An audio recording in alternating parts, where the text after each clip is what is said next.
Latinoamericana de Medicina del Adulto Mayor y se encuentra en la coordinación de geriatría en el Instituto para la Atención a los Adultos Mayores en el Distrito Federal.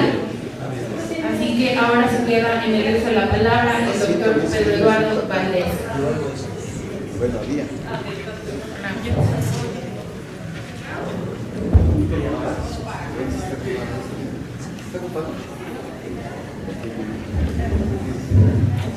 Bueno, primero agradeciendo la invitación por parte de la licenciada Rocío García Molina y del Instituto para la Atención a los Adultos Mayores. Vamos a hablar un poquito del perfil del estado de salud de los adultos mayores.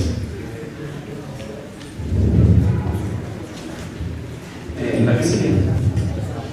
Bueno, se cambia un poquito, pero primero vamos a empezar con el problema de lo que es la demografía del Distrito Federal.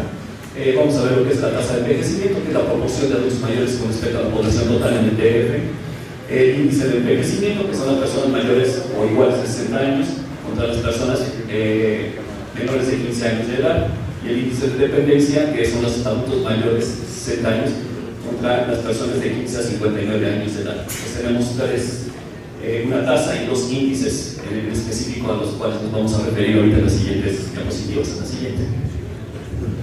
Bueno, aquí estamos viendo la tasa de envejecimiento. En la actualidad, en el 2010 era el 11.41% de adultos mayores en el Distrito Federal, y si nos vamos a la siguiente, estamos viendo que se va a incrementar al 20% de los adultos mayores para el 2030.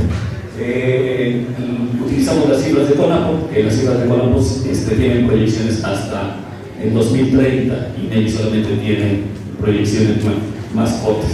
Entonces, si nosotros vamos hacia abajo, la tasa de envejecimiento a nivel de todo Estados Unidos, ese 20% se va a alcanzar en el 2050, mientras que el Distrito Federal lo va a alcanzar en el 2030. O sea, en realidad, cuando una población alcanza más del 20% de sus adultos mayores en su años, se refiere que esa población ya es vieja. Entonces, en este caso, va a ser vieja nuestra población del Distrito Federal en general para el 2030, mientras que a nivel nacional va a ser hasta el 2050 que se va a definir como ya vieja la población de todo Estados Unidos mexicanos. La siguiente. La que sigue. Me interesaba esta proyección, si se fijan, es del 2010, 2020 y 2030, y hay un crecimiento poblacional. ¿De qué me interesa este crecimiento poblacional? Si ustedes se fijan, comenzando con el 2010 era muy baja la cantidad de adultos mayores, ¿sí? Era el 10%, pero para el 2030, que van a ser el 20%, si se fijan, el incremento de 60 años en adelante, la población de 60 años en adelante va a ser la que más se va a incrementar en la Ciudad de México proporcionalmente, ¿sí? Esto, ¿a qué vamos a esto? Es importante que también nos demos cuenta de un problema, sobre todo las quinquenios que van desde los 75 en adelante de edad, son los que más se incrementan proporcionalmente. ¿Por qué me interesa saber esto? Y lo vamos a ver en la siguiente diapositiva. Si me pueden pasar a la siguiente. Okay. Aquí les puse el cuadro como está. ¿Sí? Un clic, por favor. Gracias.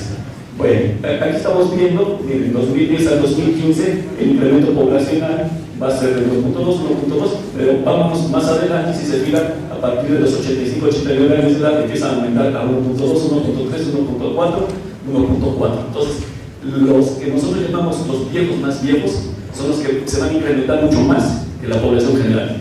¿Por qué es importante esto? Porque estamos hablando que las personas de 75 años y en adelante son las que empiezan a tener problemas de discapacidad y disfuncionalidad en mayor proporción que todo el resto de la población mayor. Entonces, esto está significando que el crecimiento poblacional que va a tener, que tiene más discapacidad y disfuncionalidad, se va a incrementar mucho más que cualquier otra población en la Ciudad de México. Si vamos al 2010 hasta el 2030, si se fijan, de 60 a 64 vamos de 1.2 a 1.5. El otro clic, por favor. Pero si nos vamos a los más grandes, fíjense, 100 años, ¿en cuántas veces se va a incrementar? En 3.3 veces. Estamos hablando de 330% más centenarios vamos a tener, ¿sí? 240% más de personas de 90 a 95 años de edad y así. Entonces, esto es lo que es importante, ¿sí? Las Las mayores de 75 años de edad es la población que más se va a incrementar en la Ciudad de México y es la que más se va a discapacitar a futuro. ¿A que sí?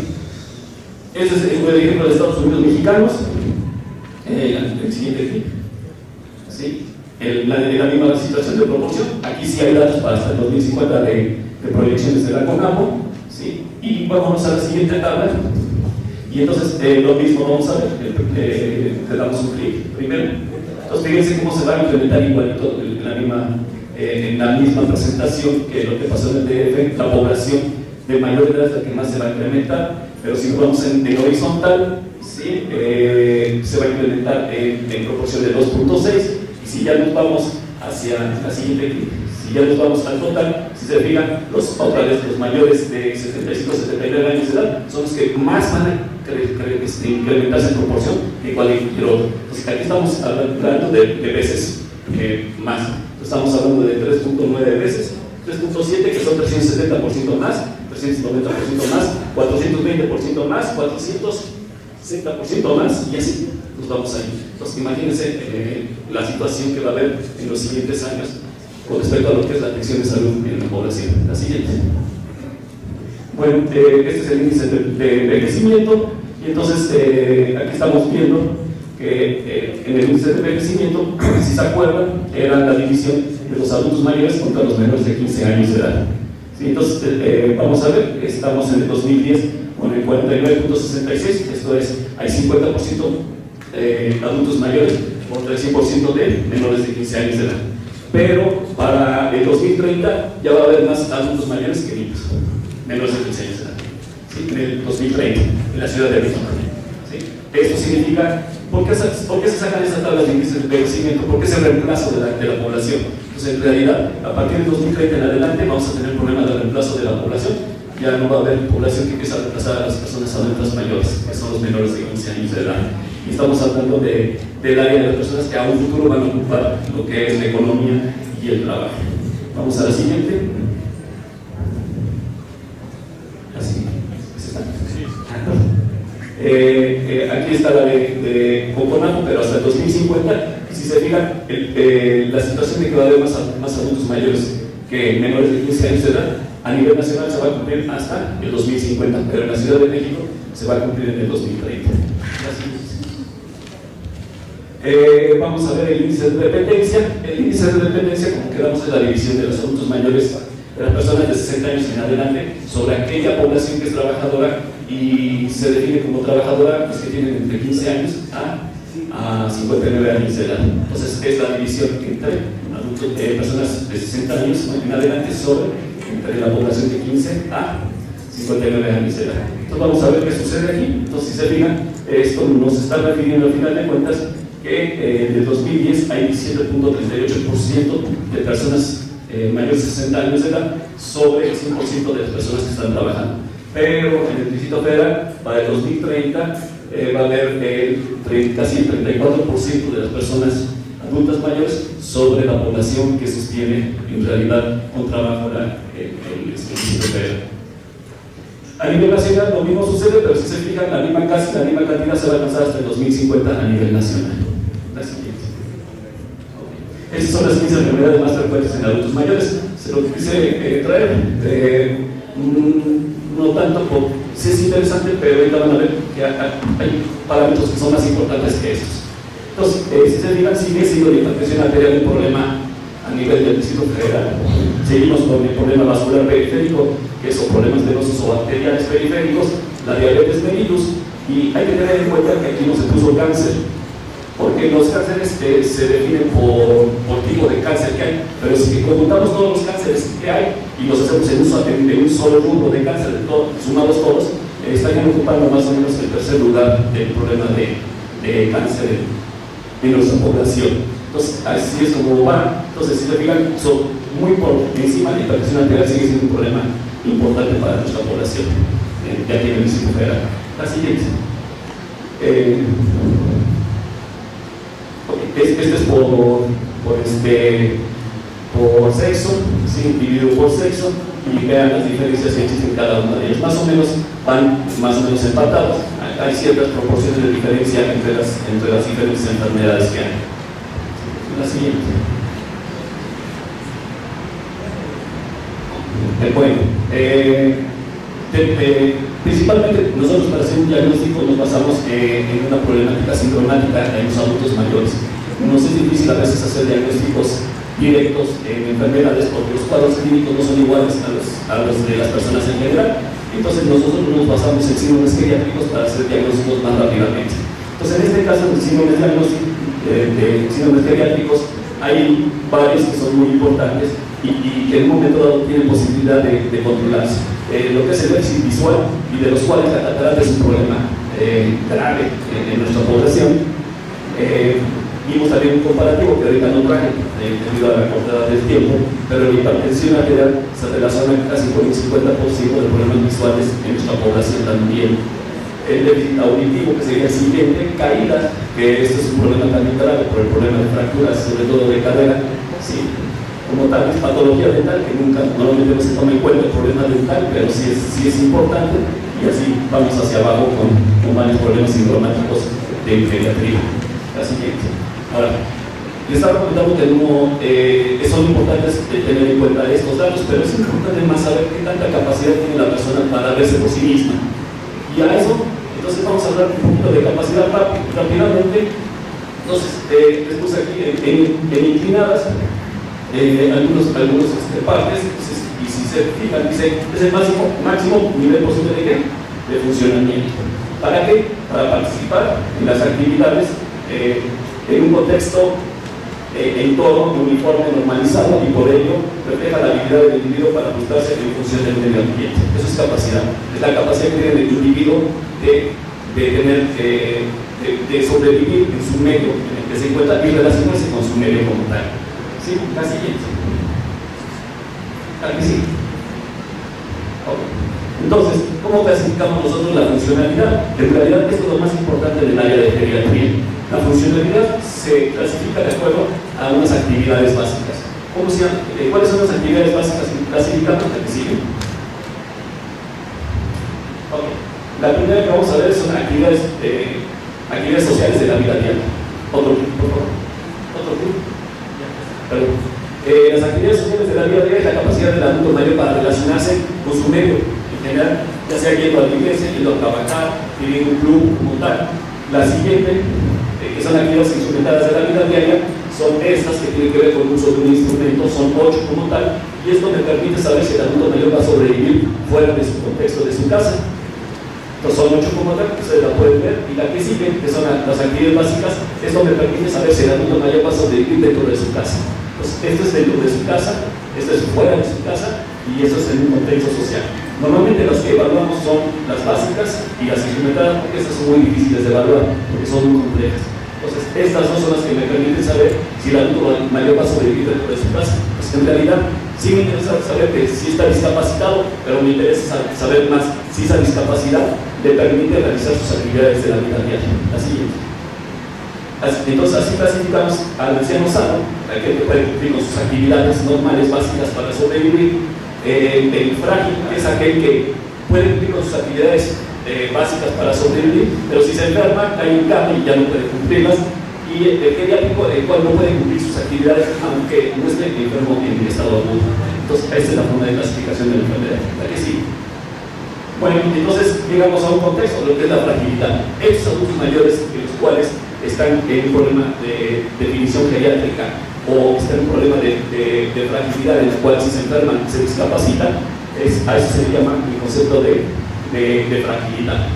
Me voy a saltar esto para la siguiente. Entonces, ¿qué es importante? La capacidad del adulto mayor para sobrevivir dentro de su medio depende de su estado de salud o la atención que se le dé, pero también depende de los recursos sanitarios y sociales que tenga. Si no tiene recursos sanitarios y sociales esta persona para poder solventar su problemática de salud, entonces esta persona va a estar disfuncional. A eso se le llama disfuncionalidad. Entonces, si hay una cultura como tal, la que sigue, ahí se rompe el equilibrio y entonces el estado de salud le gana a los recursos sanitarios y sociales que tenemos, y entonces por lo tanto la persona o acaba en una institucionalización o la persona acaba muriendo. La siguiente. Y bien, vamos a ver ahora qué pasa en el Distrito Federal, ¿verdad? Y entonces, si vemos que estamos por quinquenios, y entonces estamos definiendo las actividades básicas de la vida diaria, que son las que le permiten sobrevivir dentro de su casa a la persona. Están clasificadas en severa, moderada, leve y funcional. Y si se fijan, si estamos en severa, que es la azul, es esta de aquí. Y entonces lo que estamos platicando, a partir de los 80 años de edad, la capacidad para valerse por sí mismo dentro de su casa empieza a disminuir. Y lo más grave es cuando alcanza ya los 96 al 100%, de los cuales ya el 40% de ellos es los únicos que pueden sobrevivir dentro de su casa. Entonces, conforme va avanzando la edad, se van discapacitando más rápidamente las personas mayores. La siguiente. Esto es con respecto a las instrumentadas que les permiten sobrevivir fuera de su casa. Y entonces tenemos dependencia total, moderada e independencia. Y lo mismo está sucediendo como tal. Entonces, si se fijan, la independencia que es esta, al final de cuentas se va perdiendo poco a poco y se pierde antes para las instrumentadas, o sea, las que les permiten sobrevivir fuera de su casa. Y a partir de los 70, 74 años de edad empiezan a perder la capacidad para valerse por sí mismos saliendo de su casa. O sea, alguien los tiene que llevar a comprar alimento, al transporte, a llevarlos al banco y demás, porque ellos ya empiezan a no valerse. Hasta llegar en un momento en el cual solamente menos del 10% a los 95 años de edad pueden valerse por sí mismos en instrumentadas como tales. La siguiente. Porcentaje. Vamos a ver qué sucede con el problema de disfuncionalidad y la depresión. Está muy ligado al problema de disfuncionalidad. Si se empiezan a ustedes a dar cuenta, ¿sí? Como los que no tienen depresión se van reduciendo, los que no tienen depresión poco a poco, pero se relaciona mucho con problemas de funcionalidad, se relaciona mucho con el problema de la función. Adultos mayores de 80 años de edad tienen mucho más efecto el problema de depresión debido a más por disfuncionalidad más que por otra cosa. La siguiente. Ahora vamos a ver con problemas cognitivos que tienen que ver con problemas demenciales. Esto está más difícil la cosa porque en una cognición normal, esa capacidad mental normal, fíjense, funcional tiene por lo menos un 75% de capacidad capacidad funcional, pero el leve el 46%, el moderado 32%, pero el severo pierde hasta el 13%. ¿Por qué es importante esto? Por lo menos a los 90 años, alrededor de los 85-90 años de edad, la mitad de nuestra población ya tiene problemas demenciales. La pregunta es, si ahorita los tenemos y la proporción de adultos mayores que van a crecer son de 75 en adelante, en mayor proporción, el incremento de problemas demenciales a futuro en la Ciudad de México va a estar increíble. Para que las mujeres tienen una cuidar, ¿sí? Porque tenemos un problema.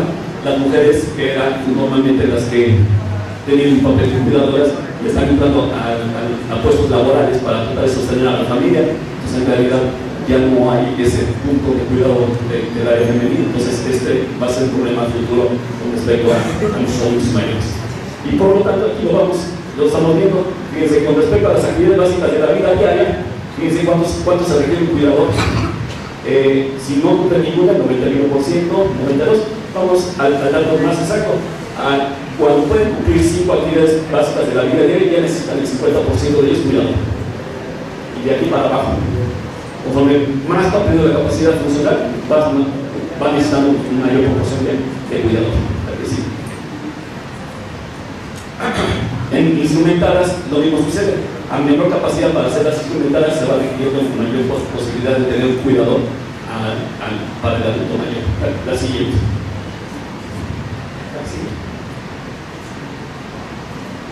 Okay. Bueno, esta es una tabla basada en datos de la CONAPO también, pero nosotros la trasladamos a la problemática de disfuncionalidad de los adultos mayores. Y a lo que quiero irme es, en actividades básicas de la vida diaria, si vamos del 2013 al 2051, en proyección, ahorita tenemos 52.378 adultos mayores que requieren atención para actividades de la vida diaria. Pero para el 2051 van a ser 213.685 personas que van a requerir alguien que los cuide. Estamos hablando de un crecimiento de disfuncionales para sobrevivir dentro de su casa del 400%. La siguiente. Vamos a instrumentadas. Si se fijan, de 181.000 que tenemos ahorita, se va a subir a 719.000 también de instrumentada, y también es un crecimiento del 400%. La siguiente. Bueno, una de las cosas que estamos promoviendo es crear centros de atención integral en los cuales podamos solventar y mejorar el estado de salud de los adultos mayores para que por lo menos vivan lo más que se pueda dentro de sus casas, evitando mandarlos a una institucionalización, como son albergues y residencias o como le quieran llamar. Sí.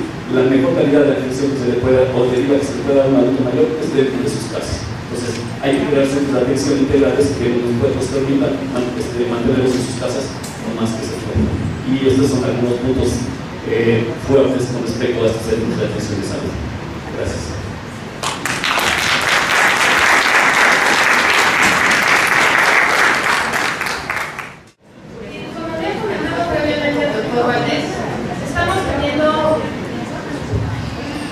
Como había comentado previamente el doctor Valdés, estamos teniendo una transición de la población. Si ustedes ven esa gráfica, que no quiero ahondar demasiado en eso porque ya lo dijo el doctor Valdés, tenemos un incremento en la expectativa de vida o la esperanza de vida. Para 1940, la expectativa de vida de las personas era alrededor de 40 años. Sin embargo, a raíz de los años 70, esta expectativa de vida ha ido creciendo hasta lograr 50 años.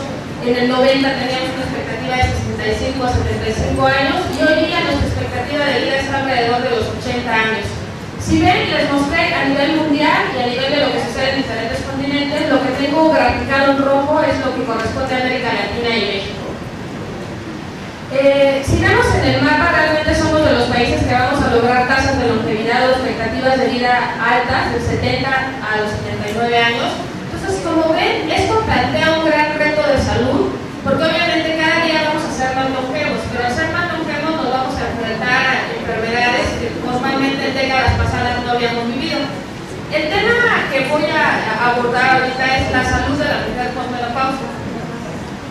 Entonces, tenemos que enfocarnos mucho en esta parte de la medicina de la longevidad, porque bueno, estamos enfrentando todas las enfermedades que ya vimos, enfermedades crónico-degenerativas, la presencia de osteoporosis, enfermedades neoplásicas, enfermedades demenciales. Entonces, obviamente tenemos que estar preparados en materia de salud para afrontar todos los retos de salud que vienen o que conlleva el hecho de que tengamos una mayor longevidad.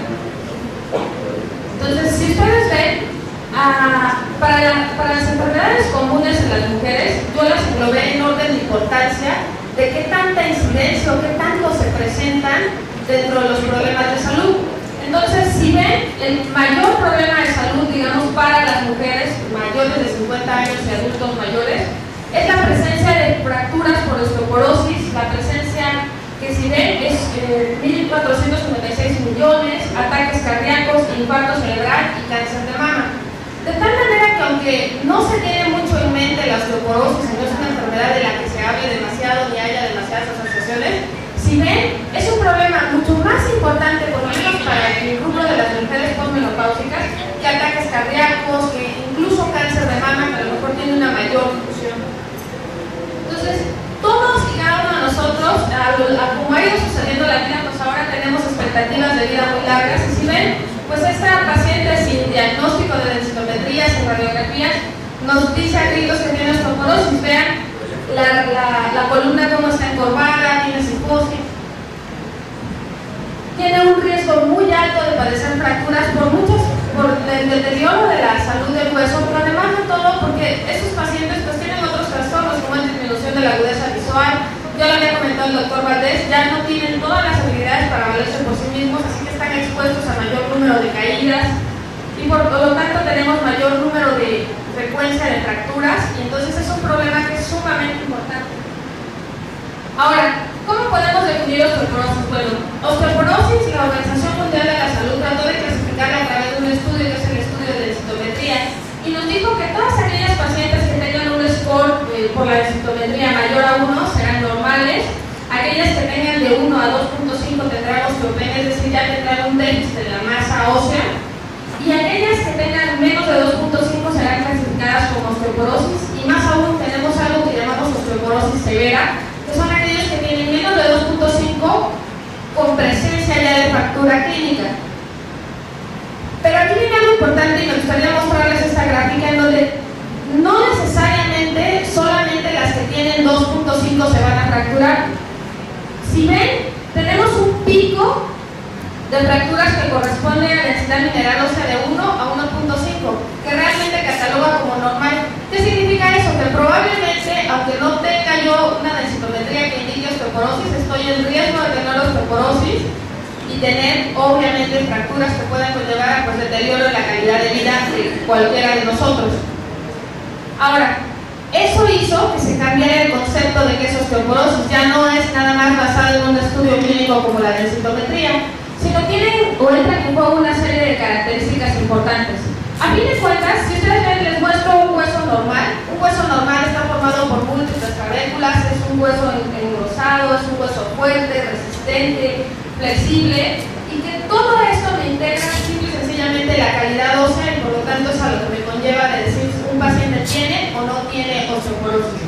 Si ven, la diferencia entre un hueso normal y un hueso con osteoporosis es muy radical, y esto conlleva un riesgo muy importante de fracturas y por lo tanto un deterioro muy importante de la calidad de vida.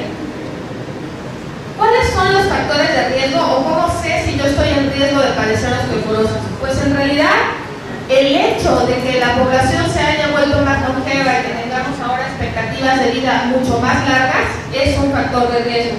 Entonces vemos que está mucho más asociada a la presencia de sexo femenino. 3 de cada 10 pacientes van a tener osteoporosis, 12 de cada hombres van a tener. Aquí es algo importante, no solo las mujeres padecen osteoporosis, también los hombres padecen osteoporosis. Raza, estamos más predispuestos la raza de los latinos y los asiáticos. Y la historia familiar, si tenemos en antecedentes familiares que hayan tenido fracturas previas, por ejemplo, si mi madre, mi abuelo tuvieron una fractura previa, eso conlleva a un mayor riesgo de fracturas. Por otra parte, el hecho de caer en menopausia, es decir, la pérdida natural de los estrógenos, conlleva un mayor riesgo de fractura. Y obviamente estos son factores, digamos, que ya son intrínsecos, que no puedo modificar. Y hay factores de estilo de vida que son, por ejemplo, la nutrición deficiente, el tabaquismo, la vida sedentaria, el uso de cafeína y ciertos medicamentos como son anticonvulsivantes, algunos glucocorticoides que pueden contribuir. Ahora, si ven, tenemos factores modificables y no modificables. Obviamente, algo en lo que hay que enfocarse mucho son los factores modificables, es decir, lo que yo puedo hacer para disminuir mi riesgo de osteoporosis.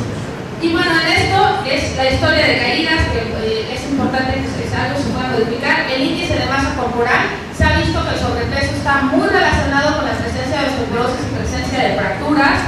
Terapia farmacológica, como los que les había mencionado, uso de corticoides, uso de convulsivantes, la presencia de amenorrea o menopausia temprana.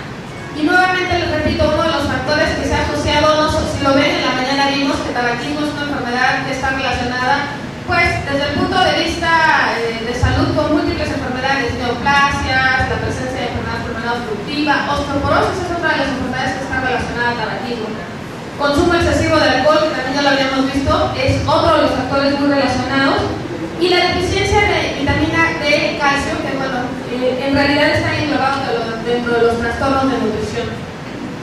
Ahora, viendo todo este global, si nosotros contáramos quiénes de nosotros no tenemos, aunque sea un factor de riesgo para osteoporosis. Entonces, si ven, los factores de riesgo, pues obviamente son aditivos, es decir, no tengo uno, probablemente tengo 45 años, pero aparte de que tengo 45 años, a mi abuela tuvo una fractura, pero aparte de todo, estoy tomando glucocorticoides.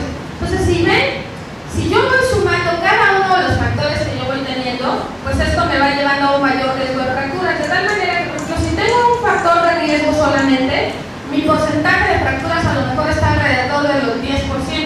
Pero ¿qué pasa si a lo mejor tengo 5 factores consecutivos? A lo mejor estoy menopáusica, estoy con glucocorticoides, no hago ejercicio, tomo café, fumo, de repente hay un poco de consumo de alcohol. Entonces mi riesgo de fracturas es alrededor del 20, del 30%.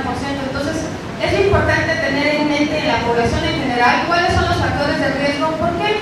Porque estos factores que son los modificables son los que nos pueden ayudar a la prevención de estas enfermedades que tienen un gran costo de atención en salud, no solamente desde el punto de vista económico, sino desde el punto de vista social.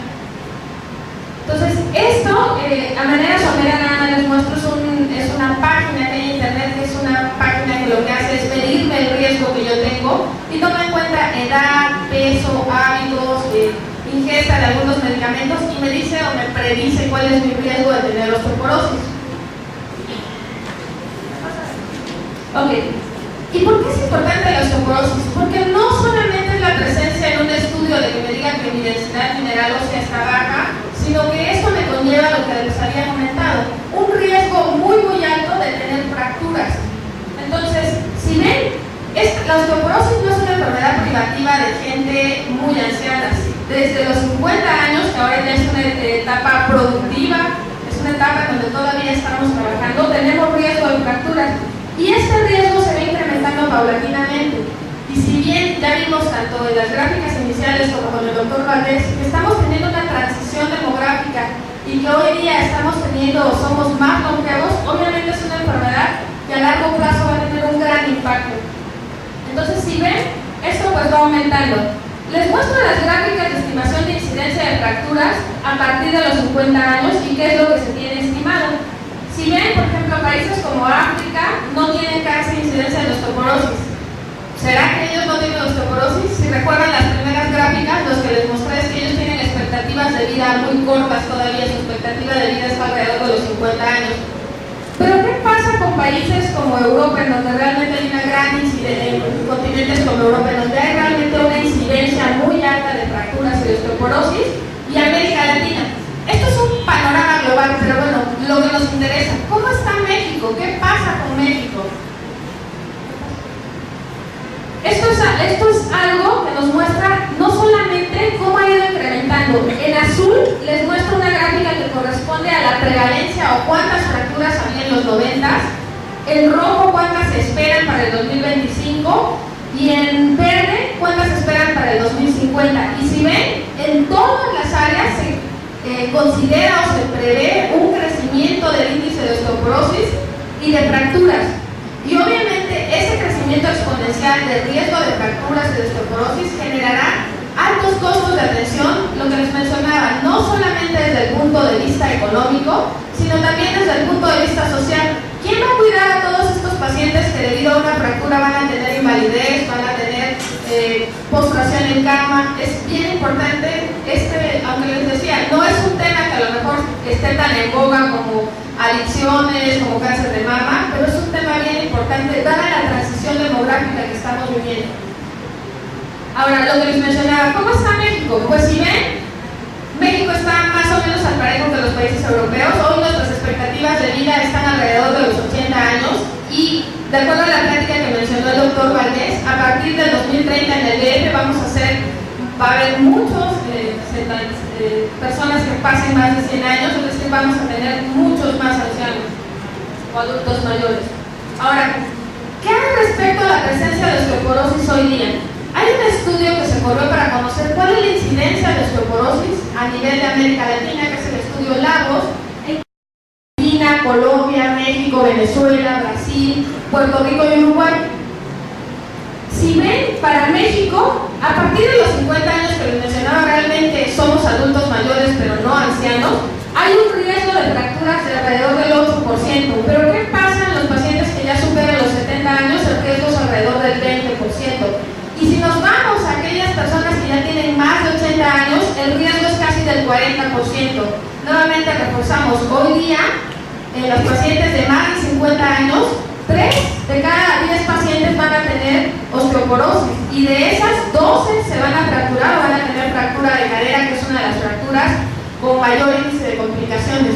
Y con lo que les mencionaba, a pesar de que el tema es salud en la mujer posmenopáusica, desafortunadamente los hombres no están exentos de tener osteoporosis. 1 de cada 12 hombres tiene o padece osteoporosis y de esos 20 hombres van a tener fractura de cadera con las consecuencias que esto conlleva. Ahora, ¿estamos atendiendo realmente bien a estos pacientes y se tiene la atención adecuada para estos pacientes? Les quiero mostrar este estudio. Este es un estudio de fracturas vertebrales no reconocidas por radiografía. De 934 pacientes de más de 60 años que llegaron a atención hospital, de ellas tenían fracturas presentes el 14%. Solo se mencionaba la mitad en el reporte. Y de esas, el resumen de egresos solamente reportaba el 23%. Y de eso, el registro del médico solamente el 17%. Y, oh sorpresa, solo el 7% de los pacientes resultaron con tratamiento. Siendo que esto, de acuerdo a los criterios que les mencionó, es una osteoporosis severa en mujeres que ya se fracturaron. Es decir, no solo estamos no diagnosticando temprano, sino los pacientes que ya tienen osteoporosis, que tienen fracturas severas, no les estamos dando atención. Menos del 10% está recibiendo un tratamiento para una enfermedad que puede ser mortal, que tiene un gran número de complicaciones sociales, económicas. Ahora, no solamente es que tengo una fractura, si ya tuve una fractura, mi riesgo de que tenga otra fractura es del 86%. Ahora, no solo eso, sino si volviera a tener una fractura y esta fractura fuera vertebral, mi riesgo se incrementa 5 veces más. Y lo que les decía, de estos pacientes de alto riesgo, con osteoporosis severa, con fracturas ya sea de columna, de cadera, que son incapacitantes, solamente un 10% está recibiendo un tratamiento adecuado. Y lo que les decía, ¿qué me lleva a esto? Pues costos personales. Todos y cada uno de nosotros tenemos familiares que están arriba de los 50 años, incluso a lo mejor muchos de nosotros estamos arriba de los 50 años y con riesgo de padecer osteoporosis. Esto me va a llevar a un incremento en la morbilidad y la mortalidad, porque desafortunadamente, imagínense un paciente que se fractura a los 55 años, cuya expectativa de vida es en los 80, va a vivir 25 años con incapacidad, con fracturas, con complicaciones. ¿Quién va a hacerse cargo de la parte económica, de la parte social, del cuidado de estos pacientes? Y lo que les decía, no solamente si ya tuve una fractura, mi riesgo de que tenga otra fractura es muy alto, deterioro en las actividades, reducción en la movilidad de estos pacientes y sobre todo algo que hay que tener en cuenta como sociedad, un incremento en los costos de salud de manera abrumadora. Si ven la primera gráfica que les mostré, nos mostraba que osteoporosis es un problema mucho más severo que temas como el ataque cardíaco, que temas como la presencia de cáncer de mama, cáncer de próstata, y sin embargo a lo mejor no ha tenido el enfoque que debería de tener. Ahora, me gustaría mencionarles un poco de las estadísticas que tenemos en México respecto al costo de atención en salud a estos pacientes. Para 2010, la presencia de osteopenia era del 32%. Sin embargo, esto lo vamos a ver incrementado en los próximos años, tanto porque vamos a tener una mayor longevidad, como porque siguen habiendo todos estos factores de riesgo. Seguimos teniendo tabaquismo, seguimos teniendo alcoholismo, tenemos vida sedentaria, tenemos un menor cuidado de ancianos, es decir, tenemos toda la mesa puesta para tener fracturas. Ahora, ¿qué se espera? Pues que casi alrededor del 37.5% de la población tenga riesgo de tener osteoporosis y por ende fracturas. Y la otra es, ¿quién atiende a estos pacientes? Si ustedes ven, les pongo que en el Seguro Social, el Instituto Mexicano del Seguro Social, se atienden alrededor del 32%, el ISSSTE atiende un 6% y el 4% de otras instituciones. Y el resto, desafortunadamente, son población abierta que no tiene una derechohabiencia. Entonces, esto nos representa un gran reto de atención en salud. Esto es parte de lo que les mencionaba, los casos de osteopenia, que no es algo tan simple, que ya vemos que el solo hecho de tener osteopenia pues nos predispone a tener una osteoporosis y por ende las complicaciones de fractura. Entonces, vean el número tan impresionante que tenemos de osteopenia. Más de 3 millones, prácticamente 3 millones arriba, van a tener de los solos los que se atienden en el seguro van a tener osteopenia. De los que se atienden en la Secretaría de Salud, 1.800.000. De ISSSTE, 500.000. Pero aparte de eso, y los que no se atienden, ¿cuál será el volumen real de la población en México de los pacientes que tienen osteopenia? Y lo que les mencionaba, esto es muy importante porque esto, a fin de cuentas, si para el 2010 ya esto me está costando 121 millones, pero de dólares. Imagínense la gran cantidad de proporción de recursos que se gastan en esta enfermedad. ¿Y qué va a pasar entonces para el 2020? 41.9% de la población va a tener osteoporosis y obviamente esto va a generar complicaciones, lo que ya les había dicho, es a lo mejor demasiado repetitivo, pero complicaciones sociales, económicas, impacto en todo el sistema de salud. Ahora, hay tratamientos no farmacológicos y vean, el gasto de tratamientos no farmacológicos me genera en el Seguro Social alrededor de 12 millones, en la Secretaría alrededor de 5 millones de dólares. Vuelvo a repetirles, estos no son pesos, es bien importante tener en mente que este es el costo en dólares. ¿Qué pasa así? Ahora, de estos, ¿cuántos tienen osteoporosis? Alrededor, si sumamos, es 1,5 millones de pacientes que tienen osteoporosis. Y Y de estos, vean, el tratamiento no farmacológico de la osteoporosis es alrededor de 48 mil, 18 millones, 7 millones, 5 millones, nuevamente de dólares. En realidad, cuando me suma 31 millones de dólares en la atención de pacientes con osteoporosis que ya están en tratamiento no farmacológico. Y aquí viene una acotación bien importante. Si estamos viendo que es una enfermedad que tiene factores de riesgo que se pueden prevenir y que tenemos una población muy expuesta por todos los factores de riesgo y que representa un gran problema de salud, realmente el tratamiento farmacológico juega un papel muy importante porque bien nos puede disminuir el riesgo de estas fracturas. Ahora, si nosotros nos vamos a la estadística de 2010 del IMSS, del ISSSTE y la Secretaría, vean, es la segunda causa principal de pacientes tratadas en hospitales. Y lo que les mencionaba, no solamente es el hecho de tener osteoporosis, sino el riesgo realmente que conlleva a lo que realmente nos va a dar complicaciones, que son las fracturas vertebrales, las fracturas de cadera, las fracturas de antebrazo, y alrededor de 256 millones de dólares se gastarán en atender estas fracturas. No solamente en prevención, no solamente en medicamentos, sino ya en la parte de ortopedia, de tratar de hacer fijación, de reemplazo de cadera. Entonces, si ven cuál es la frecuencia de fracturas, pues vean que realmente esto está incrementando y tenemos que las que son más incapacitantes, que son de columna y de cadera, realmente están incrementando. Las fracturas son la principal causa de incapacidad y mortalidad en población en edad avanzada y estamos viendo que nuestra transición demográfica va hacia allá. Si tenemos suerte, la mayoría de nosotros vamos a sobrepasar los 70 años y estamos sumamente expuestos a tener estas enfermedades. Ahora, vean cuánto cuesta atender a los pacientes con fractura de cadera. Nuevamente, 52.411.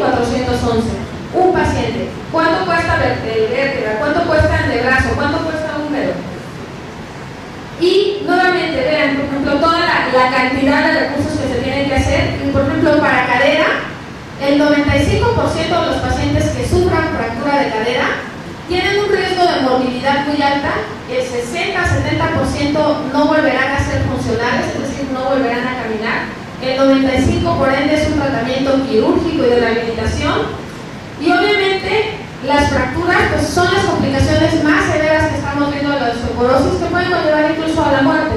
Entonces, ¿qué es lo que podríamos hacer? Del 12 al 20% de los pacientes que van a tener fractura de cadera morirán en el primer año. 50%, que es lo que les mencionaba hace rato, van a quedar con incapacidad parcial. Entonces, vuelvo al punto.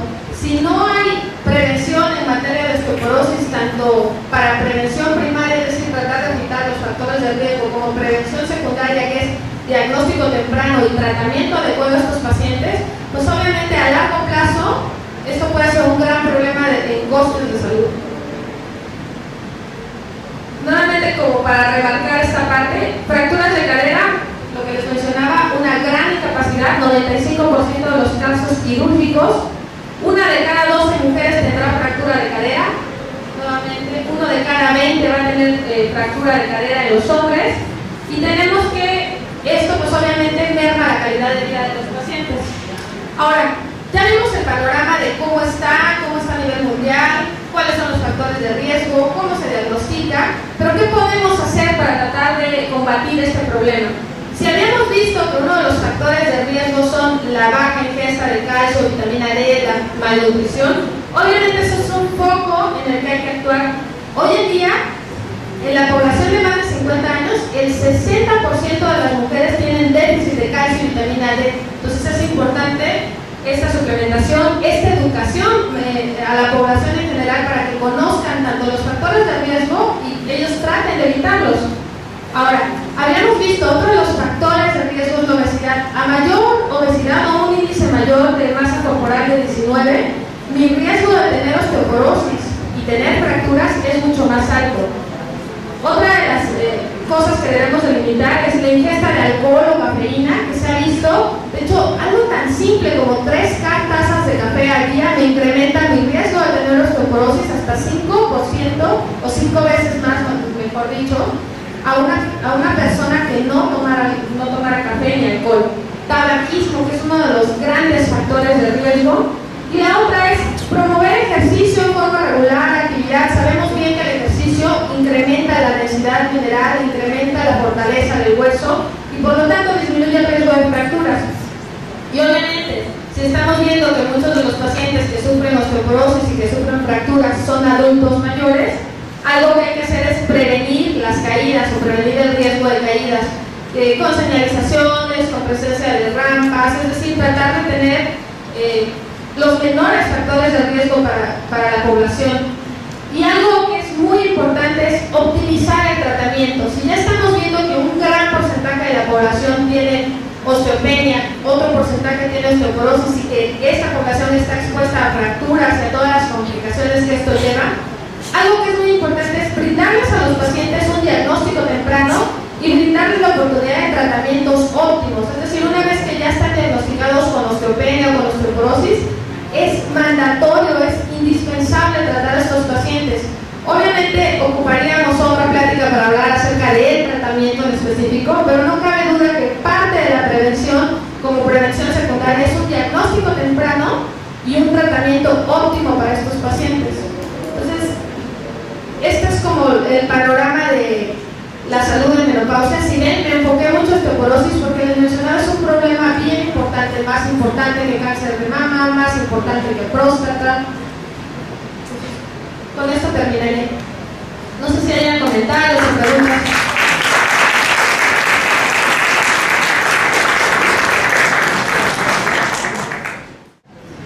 Hay muchas cosas simples que hacen más agradable la vida, pero hay que conocerlas y educarnos en ellas. Usted acaba de hablar de la importancia que me pego a los reglamentos de comentarios, son comentarios. Se habla de la alimentación, pero no habla de la calidad del sueño. Que no se alimenta bien, duerme bien, no vive bien. Entonces sí sugeriría que echar un poquito, agregar a lo del sueño y el descanso reparador que esto lleva, ¿no? La misma asimilación de los alimentos, todo lo que bueno, otra cosa, hay enfermedades lisosomales que actualmente la organización a la que yo represento logramos que el gobierno federal, a través de un juicio a nivel internacional, proporcionara de 1.000 millones de pesos para niños que se les inyectan una serie de cosas, un promedio de 1 millón al mes, 10 millones al año. Su expectativa de vida ha aumentado de 9 años a 19 más o menos, más del 100%. En el trastorno bipolar, la estadística dice que ha disminuido 9 años y medio. Por lo tanto, yo sugiero, aquí que estamos en la Cámara, que se legisle y que se presupueste antes que legislarse para las enfermedades que están disminuyendo la expectativa de vida, para empezar como prioridad en la agenda prioritaria de la Secretaría de Salud. Perdón, por otro lado, son del equipo del arquitecto, presionando. Mire, insisto, estos son los comentarios, ya hemos terminado, ¿no? Qué bueno que está aquí Armando, el licenciado Armando Ruiz, presidente del INDEPEDI. Quiero decirles, para los que no lo saben, sepan que fue el primer presidente del Comité Técnico de Salud Mental en el país. Nadie sabe más que él sobre legislación que otros que participábamos con él, psiquiatras y principalmente pacientes. Yo soy uno de ellos. Bueno, felicidades a que Armando, me siento honrado. Nada más que sí, esto le va a doler a Armando. ¿Cuánto está presupuestado en el PEDI para prever y prevenir el trastorno bipolar? Esa es la pregunta. Y doctora, reitero la felicito. Perdón que se le haya hecho Armando, pero tiene que ver con lo mismo. Bueno, creo que en realidad todas las enfermedades, y lo hemos visto a lo largo de la mañana, todas las enfermedades, por ejemplo, adicciones, representan un gran coste de salud, representan un gran reto de atención. Las enfermedades mentales también lo representan. Entonces, creo que cada una de las enfermedades, desafortunadamente tenemos, lo que les había dicho, dada la transición demográfica, tenemos un gran reto en enfrentar todas las enfermedades. Entonces, creo que el comentario respecto al sueño, el sueño juega un papel muy importante en todas las patologías. De hecho, se ha visto que la deprivación de sueño puede causar trastornos mentales, puede causar alteraciones e incluso supresión continua de sueño puede provocar la muerte. Entonces, muy interesante. Muchas gracias, doctora. Y antes de pasar a las preguntas, quiero, por atención a la doctora, leer su currículum. Ella es médico cirujano, egresado de Medicina Interna del Centro Médico Nacional La Raza, Oncología Médica en el Centro Médico Nacional Siglo XXI, tiene una maestría en Ciencias por la Universidad Autónoma de Guadalajara y actualmente está laborando en Star Médica. Es gerente de médico, oncología y osteoporosis. Muchas gracias, doctora. Muchas gracias, por favor, señor.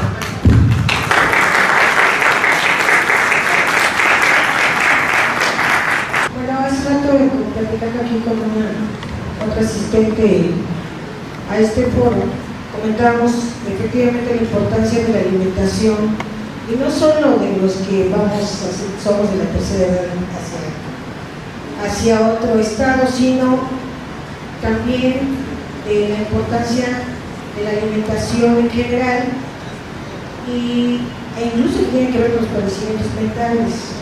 Hay estudios también que se han relacionado en cuanto a ausencias, ¿no?, de minerales, vitaminas, etc.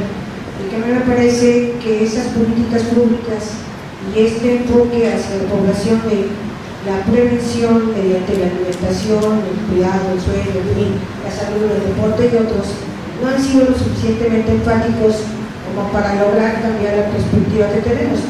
Y yo, por ejemplo, digo, bueno, hace un momento comentando esto, decíamos, bueno, y uniéndolo con otros temas que se dieron aquí, es que yo, por ejemplo, en México no me explico por qué hay todavía sigue habiendo, por ejemplo, tantas empresas productoras de refrescos, tantas tabacaleras, tantos, llámenle a cualquier empresa, estos que se supone que salgan adelante del país, que no se ocupan de los costos sociales o de salud o de contaminación, porque en realidad, como se supone que están haciendo una producción inocua, pues siguen adelante con sus ganancias, pero la verdad es que todas estas empresas producen muchas veces muchos daños a la salud y a todos en general.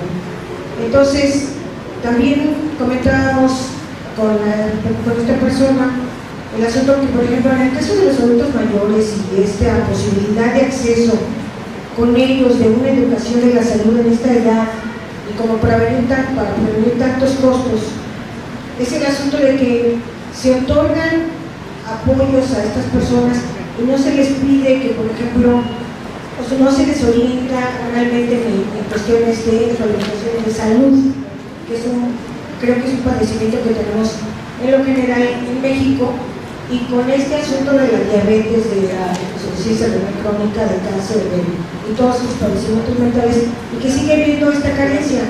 Yo no me lo explico, pero finalmente hay una pregunta muy fuerte, espero que algunos no se sientan afectados. Por ejemplo, yo soy de la idea que sí se debería también legislar en México y por parte de la Asamblea Legislativa que está en vanguardia, que las personas que no tengan una calidad de vida y que se supone que están en su juicio, pueden tener la posibilidad de decidir su propia muerte, que eso es algo que no desde mi punto de vista, no se ha explorado. Bueno, pues eso es todo. Muchísimas gracias. Muchas gracias por el comentario. Tenemos dos preguntas aquí. Para la doctora. Sin duda es importante la osteopenia, sin embargo, sí hay forma de prevenirla. Por otro lado, respecto al cáncer, son más los casos, por lo menos uno de cada se diagnostica, ¿verdad? Desde luego. Lo que mencionaba hace rato, definitivamente todas las enfermedades creo que son preocupantes y hay que trabajar en materia de prevención. Si ven, la mayor parte de la prevención primaria pues va enfocada a lo mismo: ejercicio, dieta sana, buenos hábitos higiénicos, dormir, descanso, ejercicio. En la gráfica que les presentaba, más o menos la tercera les mostraba que osteoporosis genera mucho más complicaciones y muerte que enfermedades como ataques cardíacos, como cáncer de mama y mucho mayor gasto en salud que cáncer de mama y próstata. Eso no significa que cáncer de mama no sea importante, de hecho mi formación es como oncólogo. Entonces realmente cáncer de mama es muy importante y al igual que en otras enfermedades hay prevención primaria. ¿Cuál es la prevención primaria? Ya se conocen algunos factores de riesgo para el desarrollo de cáncer de mama. Por ejemplo, de los factores que más pueden empezar para el desarrollo de cáncer de mama es el antecedente. O sea, si yo tengo un familiar en primer grado, ya sea hermana, mamá, abuela, que haya padecido cáncer de mama, mi riesgo se incrementa. Si por alguna patología fui sometida a radiación o a radioterapia, mi riesgo se incrementa. El uso de terapia de reemplazo hormonal sin vigilancia, no quiero hablar más de la terapia de reemplazo hormonal, pero se sabe muy bien que la terapia de reemplazo hormonal es un factor de riesgo. De hecho, el factor de riesgo más importante para el desarrollo del cáncer de mama está asociado al género. 99% de los casos de mama son en mujeres. Entonces, ¿qué podríamos hacer en materia de salud? Tabaquismo se ha visto relacionado con cáncer de mama, por lo tanto, cesar el tabaquismo es uno de los factores que puede disminuir el riesgo de cáncer de mama. Disminuir la ingesta de estrógenos externos, ya sea en forma de pastillas anticonceptivas, en forma de terapia de reemplazo hormonal, y sobre todo, cuando estos tratamientos son necesarios, creo que aquí el punto es tener una vigilancia estrecha. La otra es factores como estilo de vida. Uno de los factores que más peso ha tenido en los últimos años es osteoporosis. Osteoporosis es la presencia de obesidad. La presencia de obesidad por sí misma incrementa el riesgo de tener cáncer de mama. Entonces hay muchas cosas que se pueden hacer en materia para prevenir cáncer de mama. Y la otra es diagnóstico temprano. De hecho hay campañas para la detección. La mastografía es un estudio que se ofrece para detectar etapas tempranas. En cáncer de mama no podemos evitar que a lo mejor se desarrolle, e incluso hay pacientes que a lo mejor no tenían factores de riesgo, pero que tienen o que pueden desarrollar cáncer de mama. Aquí entra lo que llamamos prevención secundaria, es decir, tratar de tener diagnósticos muy tempranos, y hay muchas campañas de autoexploración para la mastografía. Hoy día, por ejemplo, un fenómeno social que ha sucedido a raíz de que Angelina Jolie se hizo la mastectomía, bueno, surge que todo el mundo dice, bueno, pues yo me hago la mastectomía profiláctica. Hoy hay pruebas genéticas que me pueden decir a quién o quién tiene más riesgo de desarrollo de cáncer. Se sabe que ya hay genes determinados que se llaman breast cancer, que están como sumamente asociados con la presencia de cáncer de mama. Entonces, creo que hay muchas cosas que se pueden hacer para cáncer de mama, pero en general les digo algo que me llama poderosamente la atención, es que toda la prevención primaria va enfocada al estilo de vida.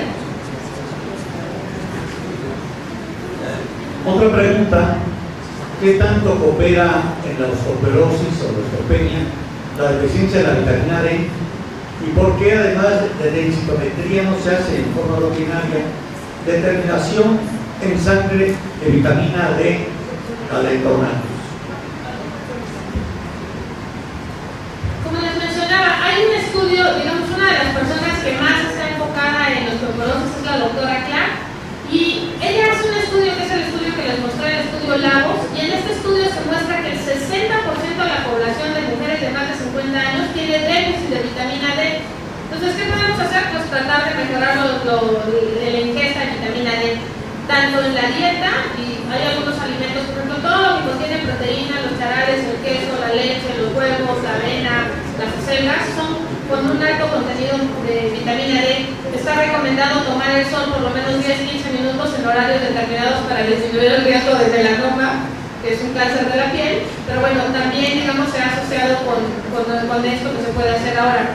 Idealmente, un paciente que ya está diagnosticado con osteoporosis debería de medirse niveles de vitamina D, que es algo que pues obviamente es importante.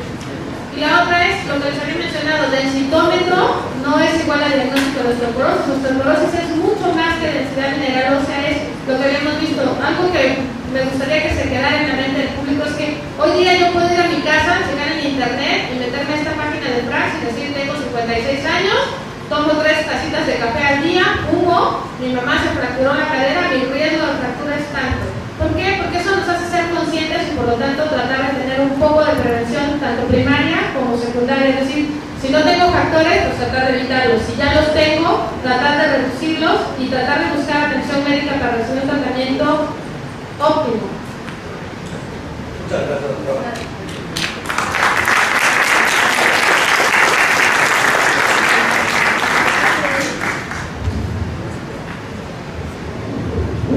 Ok, pues damos las gracias a la doctora Angélica Cruz. Pasamos al siguiente tema de este foro, antes entregándole su reconocimiento a la doctora en agradecimiento.